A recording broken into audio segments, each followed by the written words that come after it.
Olá pessoal, vamos para a nossa aula dessa semana. Essa semana nós iremos trabalhar a questão dos gêneros textuais, notícia e reportagem. Sair um pouquinho, do texto dissertativo argumentativo e mergulhando em outros gêneros textuais. Meu nome é a professora Karine Rodrigues, da Escola Jaime Laurindo da Silva. Eu coloquei para vocês alguns links para estudo, tá certo? 3 videozinhos do YouTube, mais esse vídeo que está no nosso canal. Antes de a gente iniciar essa questão do gênero jornalístico, que é a notícia e a reportagem, eu coloquei algumas informações básicas para vocês. Ele diz assim, que os gêneros textuais e a comunicação são elementos indissociáveis. Então, a gente não tem como dissociar, os gêneros desse processo de comunicação. Os gêneros estão sempre a serviço das interações verbais, sejam elas orais ou escritas, podendo sofrer modificações para melhor atender às necessidades dos falantes, como são diversas as situações comunicativas nas quais nos envolvemos em nosso dia a dia. É normal que exista uma infinidade de gêneros textos marcados, sobretudo pelo dinamismo e pela versatilidade, não é isso? Então, assim, a gente precisa desse processo de comunicação através dos gêneros textuais. E é interessante, gente, que quando eu coloco aí para vocês, em relação a esse universo jornalístico, Por que é importante a gente estudar? Além de sempre a gente encontrar em questões de Enem, PAES, várias avaliações externas, avaliações que fazemos com vocês em questões e na própria produção de texto, a gente tem uma grande influência da própria mídia, dos jornais, não é isso? Em relação às nossas opiniões, os nossos valores, em relação ao que está acontecendo no dia a dia, no cotidiano, como não nos informamos hoje em dia. Antigamente a gente se informava muito através de jornais impressos, hoje a gente já tem essa inserção da tecnologia, através de internet, e aí essas mídias digitais, elas acabam nos influenciando muito, e é até um alerta que eu faço para vocês, a gente está estudando esse tipo de gênero, porque a gente pode muito bem ver essa questão das fake news também, que é um assunto bem interessante. Aí, assim, a gente vai começar a ver a diferença entre reportagem e notícia. Será que existe alguma diferença? Será que é a mesma coisa? Aí ele coloca pra gente, que esses gêneros, eles podem ser divididos em 2 grandes grupos. Eles podem ser opinativos e podem ser informativos. Então, um dos dois vai ser opinativo e outro vai ser mais com a intenção de informar. Então, de acordo com essa divisão, a reportagem, ela vai se enquadrar em que tipo, de texto? Ele vai ser um texto opinativo, tá certo? Em relação à reportagem.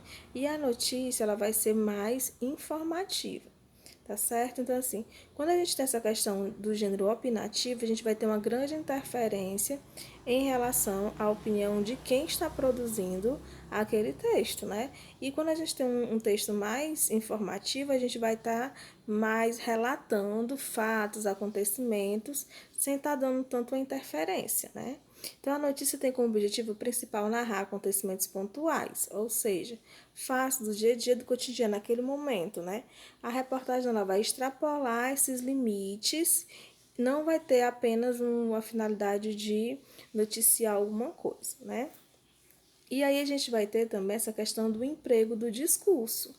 A reportagem apresenta elementos que não são encontrados na notícia, então a relação do discurso direto no discurso indireto. Na notícia a gente vai ter a predominância, desse tipo de discurso. Na reportagem, os 2 tipos de discurso eles se mesclam. O que vai acontecer? O que é esse discurso direto e discurso indireto, Dentro desse discurso direto, a gente vai ter essa questão da caracterização do narrador. O narrador ele vai simplesmente narrar fatos, ele participa, mas ele vai estar narrando simplesmente os fatos. E dentro do discurso indireto, a gente vai estar tendo outras reproduções de outros discursos, de outras pessoas podem estar interferindo dentro desse discurso. Então, na reportagem, a gente vai ter essa mesclagem desses 2 tipos de discurso, o direto e o indireto, E a polifonia, que também é em relação às vozes que estão presentes dentro desse texto, Na reportagem, a gente pode encontrar várias vozes, porque você pode fazer uma entrevista, ver especialistas que vão falar daquele assunto, e a notícia não, a gente só vai encontrar a voz do repórter, daquele narrador. E eu coloquei para vocês fazendo sempre essa comparação, né, de notícia e reportagem, né? Que uma trabalha com algo mais factual, mais pontual, mais simples que a notícia, e a reportagem vai ser mais aprofundada, vai se estender mais, vai ter uma repercussão maior dentro da sociedade. E a forma, né? Aqui é interessante porque a gente vai ter essa questão da pirâmide invertida dentro da notícia, né? Que vai seguir algumas perguntazinhas, que é como, onde, por quê, que essa notícia ela está sendo veiculada. E na reportagem ela não vai precisar dessa pirâmide invertida, que mais à frente eu vou mostrar para vocês, né? Que é uma exposição de explicação dos fatos e pode ser usada uma variação maior dentro da sua estrutura. A pauta, né? Ela só existe quando há um acontecimento recente, por isso ela é bem mais simples e direta e mais objetiva.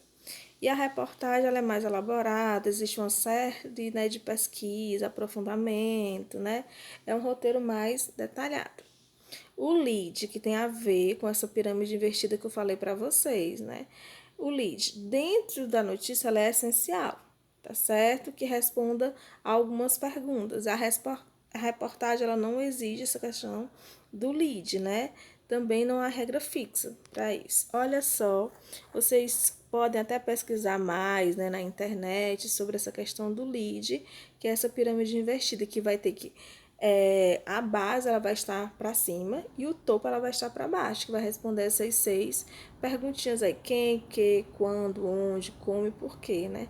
Informações completam o lead, os detalhes de importância da mediana e detalhes secundários, né? Isso que vai formar aí o lead da notícia. Então, vai ter que apresentar algum resumo, as principais informações, os fatos ordenados. É um texto bem mais simples e bem mais objetivo. Dentro desse texto, né, na notícia, essencialmente informativo, como eu já disse para vocês, os fatos mais recentes deixam o leitor a par do que acontece dentro da sociedade. A reportagem é um relato contextualizado. Olha que interessante, né? Quando você vê ali um texto que ele tem uma contextualização maior, você já vai ter essa noção que é uma reportagem. A cobertura. Ela tem que ser simples, direta e é usada para captar a essência de um acontecimento ouvindo aos envolvidos, né? Então, isso é a notícia. A reportagem, ela faz uma análise mais profunda, escuta opiniões, completa, esclarece determinados acontecimentos. E existe, sim, importância, né? As duas, elas são muito importantes dentro desse contexto dos gêneros jornalísticos e gêneros textuais. O primeiro texto do fato, sem ela a reportagem não existiria. A pura informação é necessária cada vez mais nos nossos dias, né, que é a notícia. E a reportagem, ela humaniza a questão do fato, né, por ter uma visão mais ampla, mais aprofundada dentro desse gênero. E faz a questão da reflexão, do debate, né? O exemplo de reportagem, né, que eu coloquei para vocês aí, é um trechozinho retirado do jornal Folha de São Paulo, que tem como título: França reconhece pela primeira vez o uso da tortura na guerra de Argélia. E aí tem toda uma questão, né? Emmanuel Macron, que vai dar todo o seu testemunho, o texto. Então a reportagem ela vai ser bem mais extensa. Eu coloquei só um recorte para vocês, mas aí vai ter todo um contexto aí. E a notícia, vocês até percebem que eu fiz só um recorte em relação ao rompimento da barragem com lama, mata pelo menos um em Minas Gerais. Então, ele vai retratar um fato, um acontecimento desse momento, né? Atualmente aconteceu isso nesse exato dia. Por isso que a notícia ela se perde muito rápido, né? Porque é algo que não vai interessar daqui a tantos dias, é algo mais pontual que vai interessar agora nesse momento. Então, pessoal, nossa aula foi essa. Bons estudos. Assistam os links sugeridos que eu coloquei para vocês lá no início. E a atividadezinha está no formulário para vocês me enviarem. Tá certo? Qualquer dúvida, vocês podem me chamar no PV ou no grupo da turma. Muito obrigada.